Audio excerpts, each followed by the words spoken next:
نحمده ونصلي ونسلم على رسوله الكريم أما بعد فأعوذ بالله من الشيطان الرجيم بسم الله الرحمن الرحيم وما من دابة في الأرض إلا على الله رزقها ويعلم مستقرها ومستودعها كل في كتاب مبين۔ پارہ نمبر 12 سورہ ہود، رکوع نمبر 1، آیت نمبر 6، 7، 8۔ وما من دابۃ فی الارض، اور نہیں ہے کوئی چلنے والا فی الارض زمین پر، الا علی اللہ رزقها مگر اللہ پر ہے یا اللہ کی طرف سے ہے اس کی رزق اور روزی۔ وَيَعْلَمُ مُسْتَقَرَّهَا وَمُسْتَوْدَعَهَا، اور جانتا ہے مستقرها جہاں وہ ٹھہرتا ہے، وَمُسْتَوْدَعَهَا اور جہاں سونپا جاتا ہے۔ کُلٌّ فی کتاب مبین، یہ سب کچھ موجود ہے کھلی کتاب میں۔ وَهُوَ الَّذِي خَلَقَ السَّمَاوَاتِ وَالْأَرْضَ فِي 6 أَيَّامٍ، اور اللہ وہی ذات ہے جس نے آسمان و زمین کو بنایا ہے 6 دن میں۔ وَكَانَ عَرْشُهُ عَلَى الْمَاءِ، اور اس کا عرش پانی پر تھا۔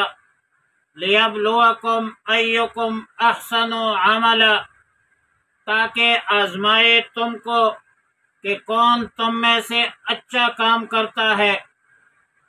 وَلَئِن قُلْتَ إِنَّكُمْ مَبْعُوثُونَ مِن بَعْدِ الْمَوْتِ، اور اگر تو کہے کہ تم اٹھو گے مرنے کے بعد، لَيَقُولَنَّ الَّذِينَ كَفَرُوا إِنْ هَذَا إِلَّا سِحْرٌ مُبِينٌ، تو ضرور کہیں گے وہ لوگ جنہوں نے کفر کیا ہے کہ یہ تو کھلا جادو ہے۔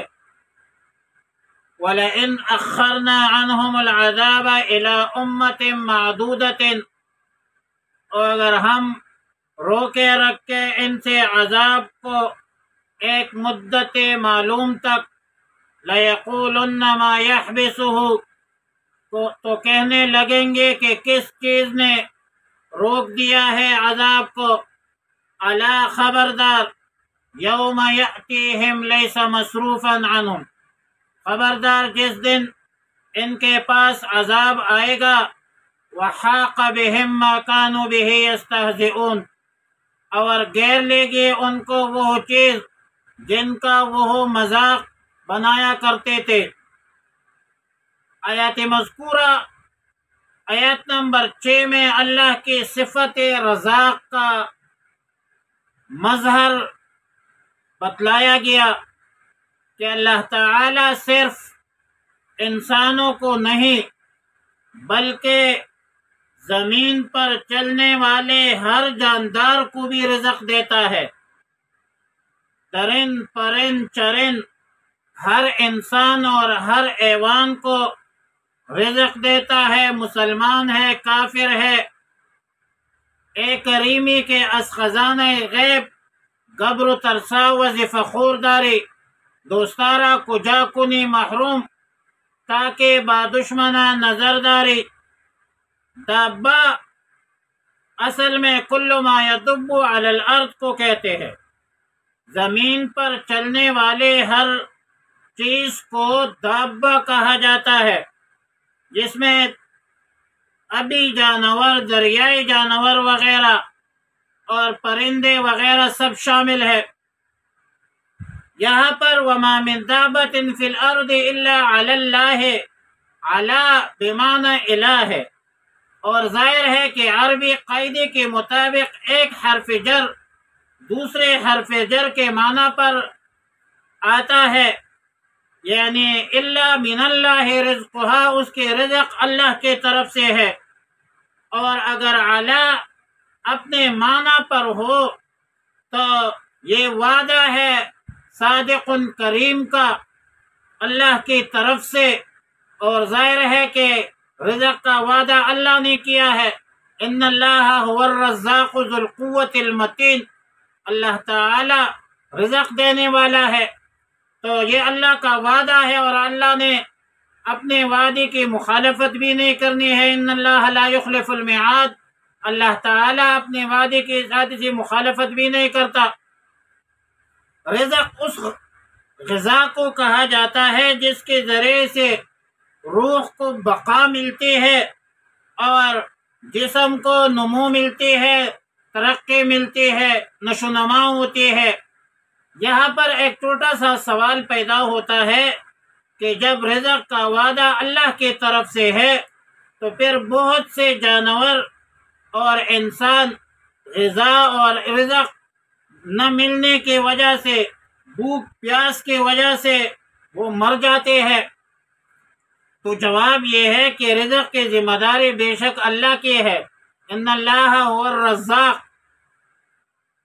اور رزق اللہ ہی دیتا ہے، اللہ کے بغیر کوئی رزق دے نہیں سکتا، لیکن اجل مسمى تک ہے، ایک مدت تک ہے، اور مدت سے مراد موت ہے، اور موت کے اسباب عوامل بہت سارے ہیں۔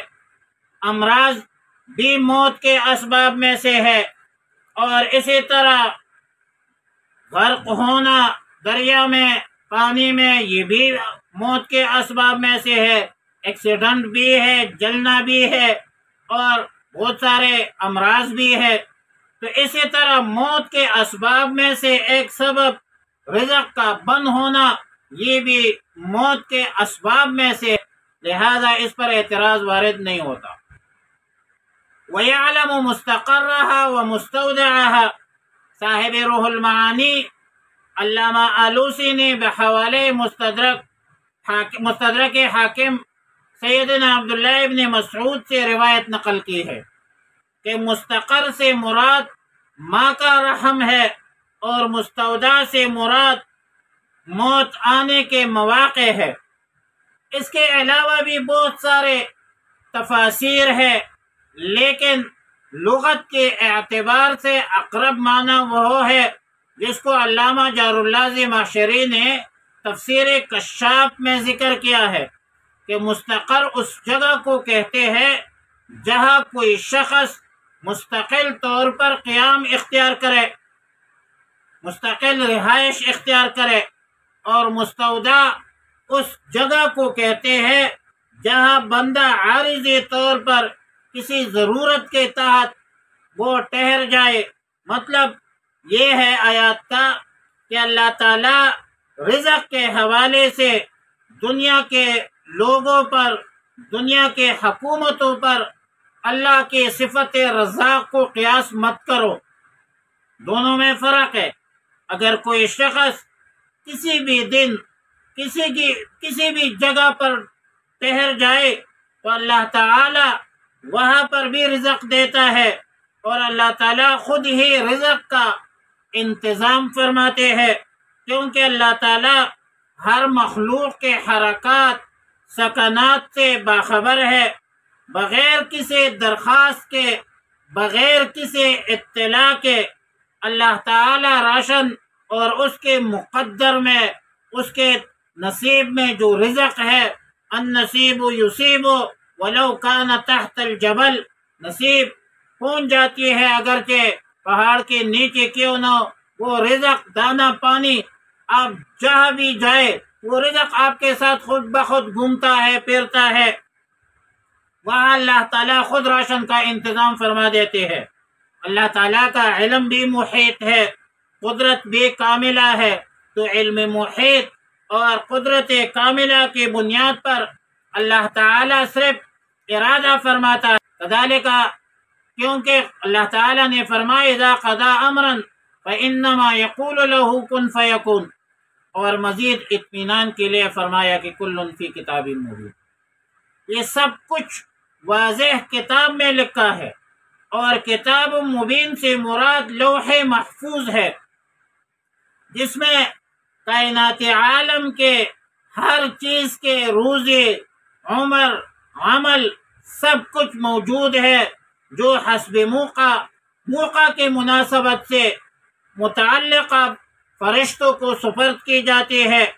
اور مسلم شریف کی روایت میں ہے، سیدنا عبداللہ ابن عمر رضی اللہ تعالیٰ عنہ سے روایت ہے کہ رسول اللہ صلی اللہ علیہ وسلم نے فرمایا کہ اللہ تعالیٰ نے تمام مخلوقات کی تقدیر آسمان و زمین کی پیدائش سے 50,000 سال پہلے جو ہے وہ لکھی ہے۔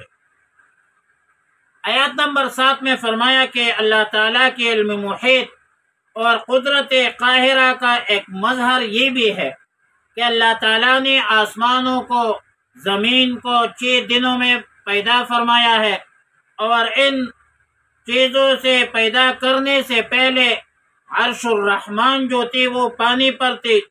اور تفسیر مظہری میں قاضی ثناء اللہ رحمۃ اللہ علیہ لکھتے ہیں کہ آسمان سے مراد تمام علویات ہے اور زمین سے مراد تمام سفلیات ہے۔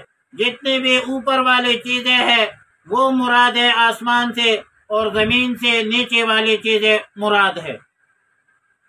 دن سے مراد خاص وقت کا مقدار معلوم ہے، کیونکہ اس وقت زمین و آسمان کے خلقت سے پہلے نہ تو دن تھی نہ رات تھی، کیونکہ دن اور رات کا دار و مدار سورج پر ہے، چاند پر ہے۔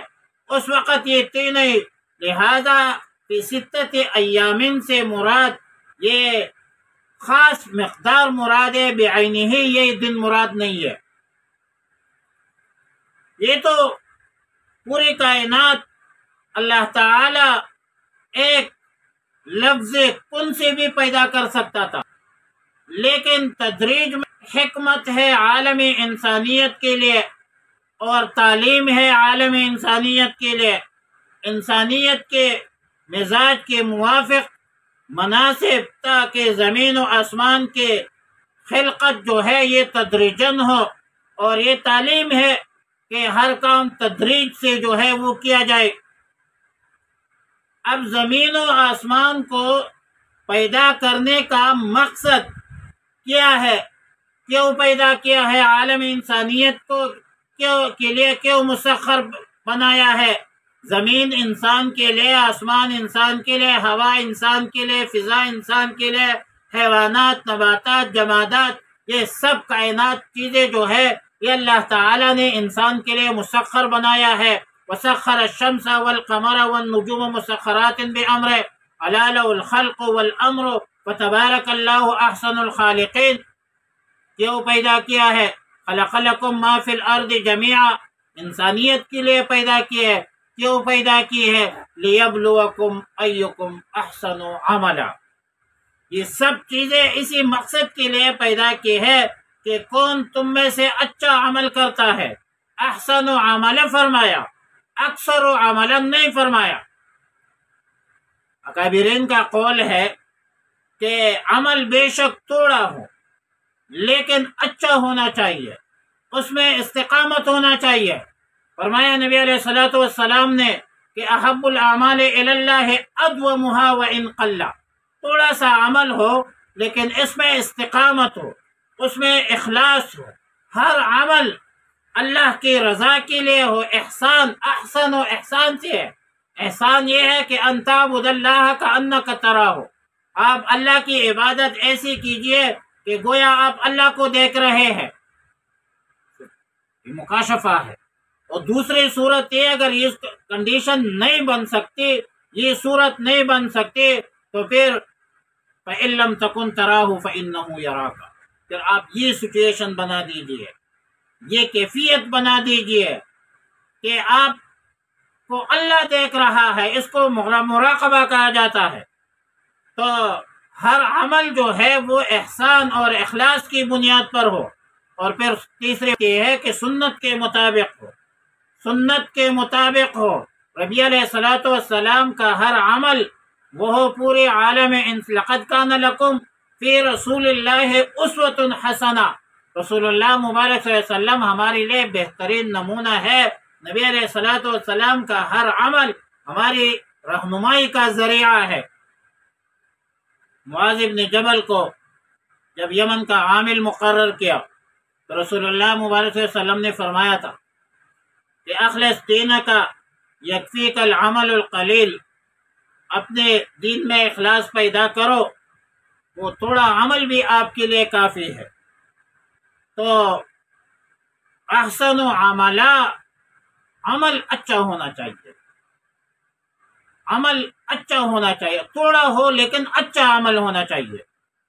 آیت نمبر 8 میں فرمایا کہ وَلَئِن قُلْتَ إِنَّكُمْ مَبْعُوثُونَ مِن بَعْدِ الْمَوْتِ، اگر آپ ان سے کہے کہ تم موت کے بعد اٹھائے جاؤ گے، اور اس حوالے سے جب یہ کفار قرآن کی سماعت کرتے ہیں، کانوں تک یہ باتیں پہنچتی ہے، تو پھر بڑے جسارت سے کہتے ہیں یہ کفار کہ ان ھذا الا سحر مبین، کہ یہ تو کھلا جادو ہے۔ حق کو قبول کرنے کے بجائے الزامات لگاتے ہیں، اتہامات شروع کرتے ہیں، اور ان بدبختوں کے مزید جسارت دیکھ لیجئے کہ وَلَئِنْ أَخَّرْنَا عَنْهُمُ الْعَذَابَ إِلَىٰ أُمَّةٍ مَعْدُودَةٍ، اگر ہم مدت معلومہ تک عذاب کو ملتوی کرے تو پھر یہ لوگ کہتے ہیں کہ اس کو کس چیز نے روک دیا ہے۔ اس بات کے کہنے کے دو مقاصد ہے، دو مطالب ہے۔ ایک مقصد یہ ہے کہ ایک تو یہ لوگ جو وعید ہے عذاب کی، ڈرانا ہے، تنذیر، وہ اس کو جھٹلاتے ہیں کہ یہ جو آپ کہتے ہیں کہ عذاب آئے گا، یہ اس میں سچائی نہیں ہے۔ اور دوسری بات کہ آخرت کے بارے میں جیسے یہ جو کہتے ہیں یہ بھی اس میں بھی سچائی نہیں ہے، کیونکہ دنیا میں جو عذاب کی وعیدیں سناتا ہے کہ عذاب آئے گا اور آئے نہیں ہے، ایسی ہی موت کے بعد دوبارہ اٹھایا جائے گا، اور کیسے اٹھایا جائے گا، عذاب کا نازل نہ ہونا یہ بھی ثابت ہوا، واقع ہونے والے نہیں ہے۔ اس طرح اس بات کو دوسرے پر قیاس کرتے ہیں، تو اللہ تعالیٰ نے خبردار کیا کہ الا یوم یاتیہم لیس مصروفا، خبردار جس دن عذاب آئے گا تو اسے نہیں ہٹایا جائے گا، تم پھر اللہ کے عذاب کے سامنے کچھ بھی نہیں ہو۔ جاؤ قوم نوح کو دیکھو، قوم عاد، قوم سمود کو سن لو، وفرعون ذی الاوتاد کو دیکھ لو، وحاق بہم ما كانوا به یستہزئون، اور وہ چیز انہیں گھیر لے گی جس کا وہ مذاق بناتے تھے۔ عذاب کا ایک وقت مقرر ہے، اللہ تعالیٰ اپنی حکمت کے مطابق عذاب نازل کرے گا، ہمارے مطالبے پر نہیں، اور جب نازل کرے گا تو کوئی اس عذاب کو ٹال بھی نہیں سکتا۔ اور جو لوگ مذاق اڑاتے ہیں ان لوگوں کا انجام بھی بہت برا ہوگا، ان لوگوں کا انجام دنیا میں بھی برا ہوگا اور آخرت میں بھی برا ہوگا، کیونکہ اچائی، کامیابی، کامرانی اللہ تعالیٰ نے اللہ کے اپنے احکامات میں اور رسول اللہ مبارک صلی اللہ علیہ وسلم کی تعلیمات میں رکھی ہے۔ وآخر دعوانا ان الحمد للہ رب العالمین۔